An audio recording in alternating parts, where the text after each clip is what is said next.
সবসময় ভাবি যে আমি যেদিক দিয়ে যাচ্ছি সেই দিকটা সবাইকে দেখাই। হ্যাঁ, প্রত্যেক দিন এখান থেকে মন্দিরে যাই, তো কারোর সঙ্গে শেয়ার করা হয় না বন্ধুরা। কি বলবো, দেখো এত সুন্দর, তাও তো পেরিয়ে চলে এসেছি। আস্তে আস্তে মনে উঠলো যে এই জায়গাটা শেয়ার করলে খুব ভালো লাগবে। দেখো কত সুন্দর গাছপালা, দেখো। তাই গরমের সময় যদি এরকম সব জায়গায় এরকম গাছপালাগুলো থাকে তো কত ভালো লাগে, একটা হাওয়া বাতাস। এই দিকটা গ্রাম সাইড, তো ওই জন্য এত সোনারপুর কিন্তু অনেকটা ভেতরের দিকে, কিন্তু দেখো কত সুন্দর সবাই গাছপালা সব লাগিয়েছে। আর কি ভালো লাগে এই ভেতর দিয়ে হেঁটে যেতে, এত ঠান্ডা, তো কী বলবো।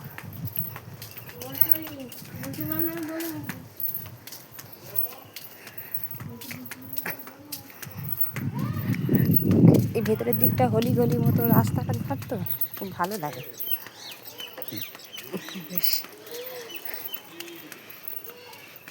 চারিদিকে সবুজ সবুজ সবুজ, আর কি বলবো। এই হলি গলি থেকে হেঁটে হেঁটে 1 ঘন্টা যেতে হয় বন্ধুরা। 1 ঘন্টা পরে তারপর মন্দির। তো চলো যতটা পারি তোমাদেরকে দেখাই। গলির ভেতর থেকে আজকে একটুখানি মেঘলা মেঘলা ভাব, তো তার জন্য একটু ঠান্ডা ঠান্ডা, ওই জন্য তোমাদেরকে দেখাতে পারছি না। তো এত রোদ এত গরম পড়ে, তো আর ইচ্ছা করে না।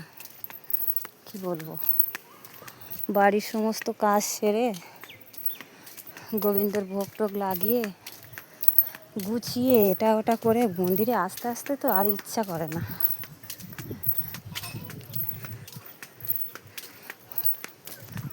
তো তাও ভাবলাম যে আজকে ওয়েদারটা খুব সুন্দর, তাই তোমাদেরকে দেখাই। একটা কথা জানো তো বন্ধুরা, আমি কিন্তু পরিষ্কার করে সুন্দর করে কথা গুছিয়ে বলতে পারি না। হ্যাঁ, অনেকে দেখবে, অনেক ইউটিউবারও আছে বা অনেক ফেসবুক আছে চালায়, তারা খুব সুন্দর করে কত সুন্দর করে কথাবার্তা বলে। আমি অত ঘোর প্যাঁচ করে কথাও সুন্দর করে বলতে পারি না, ওই জন্য আমার ইচ্ছা করে না। আমার লোকের ভিডিও দেখলে মনে হয় যেন সে এত সুন্দর গুছিয়ে কথা বলছে, আর আমি যখন বলতে যাই জড়িয়ে যায়। কি বলবো, বলতেই পারি না। মানে আগে থাকতে ভেবে নেই যে এটা বলবো এরকম সুন্দর করে, এরকম এই জীবনের কাহিনীটা বলবো, কিন্তু সেই স্ক্রিনে যখন আসি তখন সে অন্য কথা বলা শুরু করে দিই, আর মনে থাকে না কিছু যে এই জিনিসটা দেখাই বা বলি। ভালো করে সুন্দর করে বলি কিংবা দেখাই, এইসব তখন মানে ঘাবড়ে যায়। কি বলবো, আর আমাদের মন্দিরটা এত সুন্দর এত সুন্দর, মন্দিরের সম্বন্ধে এত কিছু বলতে ইচ্ছা করে, যেগুলো সত্যি ঘটনা, কিন্তু সে কি বলবো, স্ক্রিনের সামনে যখন আসি তখন সবগুলো খেয়ে নিই, ভুলে সাজিয়ে সাজিয়ে গুছিয়ে গুছিয়ে বলতে পারি না, আর কায়দা কানুন করে ছবিও ছাড়তে পারি না। কি বলবো, আমার ফেসবুক দাদারা নিশ্চয়ই জানেন, আমার এই 1.5 বছর হয়ে গেল আমি কোনো কায়দা কানুন জানি না। ওনারা তো সবই জানেন, আমরা জানি, উনি সবই জানেন যে আমি কোনো কায়দা কানুন ছাড়াই করি। তো কী হচ্ছে, পড়ে যাবে তো বাবা। দেখো কি সুন্দর করে পুঁইশাকের ভাড়া তুলছে।